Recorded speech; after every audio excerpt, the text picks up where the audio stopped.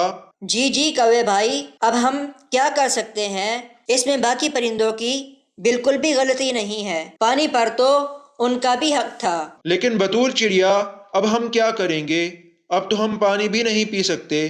نہیں نہیں کوے بھائی، ہم کوئی اور جگہ ڈھونڈ لیں گے جہاں پر پانی ہوگا، پھر ہم وہیں پر رہنے چلے جائیں گے۔ یہ کہہ کر بطول چڑیا اور آفرین چڑیا پانی ڈھونڈنے چلی جاتی ہیں۔ کافی ٹائم سے وہ ادھر ادھر دیکھ رہی ہوتی ہیں، لیکن انہیں کوئی بھی جگہ نہیں مل رہی تھی۔ پھر بہت ہی محنت کے بعد ان دونوں کو بہت ہی اچھی جھیل مل جاتی ہے۔ اسے دیکھ کر دونوں بہت خوش ہو جاتی ہیں، اور پھر وہ دونوں کالو کوے کے پاس جاتی ہیں اور اسے کہتی ہیں، کوے بھائی، ہمیں ایک اچھی جگہ مل گئی ہے، ہم وہیں پر چلتے ہیں اور ہم ہمیشہ وہیں رہیں گے۔ ہاں بطول چڑیا، تم لوگ تو چلے جاؤ گے، پر میں کیسے جاؤں گا؟ میں تو اڑ بھی نہیں سکتا، اب میرا کچھ بھی نہیں ہو سکتا۔ تم دونوں ایک کام کرو، تم دونوں یہاں سے چلے جاؤ، میرا اب کچھ بھی نہیں ہو سکتا۔ آفرین چڑیا اور بطول چڑیا کو کوے پر بہت ہی زیادہ ترس آتا ہے، اس لیے وہ کوے کو چھوڑ کر نہیں جاتی۔ ارے کوے بھائی، ہم کچھ ایسا سوچتے ہیں کہ آپ کو بھی ہم ساتھ لے جائیں، ہم آپ کو یہاں پر اکیلا نہیں چھوڑ سکتے۔ پھر تینوں مل کر سوچنے لگتے ہیں۔ کافی دیر تک وہ لوگ سوچتے رہتے ہیں، پھر کالو کوے کے دماغ میں ایک سوچ آتی ہے۔ بطول چڑیا اور آفرین چڑیا، تم دونوں ایک کام کرو، تم دونوں ایک مضبوط لکڑی پکڑ لو، اور اس لکڑی کو درمیان سے میں اپنی چونچ سے پکڑ لوں گا، پھر میں بھی تمہارے ساتھ اسی جگہ چلا جاؤں گا۔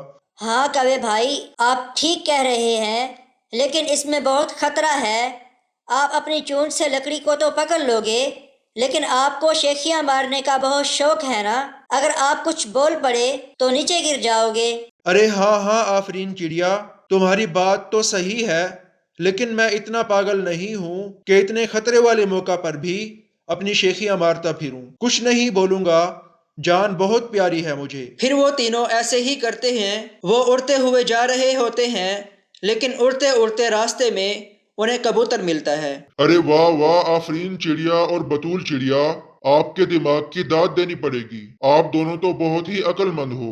کالو کوے کے پر نہیں ہے، یہ اڑ نہیں سکتا، لیکن آپ دونوں اپنے دماغ کی وجہ سے اس کالو کوے کو اڑا کر لے جا رہے ہو۔ کبوتر کی یہ بات سن کر کالو کوا دل میں سوچتا ہے، ارے یہ سوچ تو میری ہے، لیکن یہ کبوتر تو چڑیا کو اچھا کہہ رہا ہے، لیکن چڑیا نے تو ایسا کچھ بتایا بھی نہیں، پھر بھی یہ کبوتر تو اسے عقل مند بول رہا ہے۔ میں ابھی اس کبوتر کو بتاتا ہوں کہ یہ آئیڈیا تو میرا ہے۔ کالو کوا جیسے ہی کچھ بولنے لگتا ہے تو اس کے منہ سے لکڑی چھوٹ جاتی ہے اور وہ نیچے گر جاتا ہے۔ اب تو نیچے گرنے کے بعد اس کی ایک ٹانگ بھی ٹوٹ جاتی ہے۔ پہلے دو پر تو کالو کوے کے تھے ہی نہیں، اور اب ایک ٹانگ بھی چلی گئی۔ تب جا کر کالو کوے کو سمجھ آتی ہے کہ اسے شیخیاں نہیں مارنی چاہیے۔ ایک بار شیخیاں مارنے کی سزا اسے مل چکی تھی، لیکن پھر بھی وہ باز نہیں آیا۔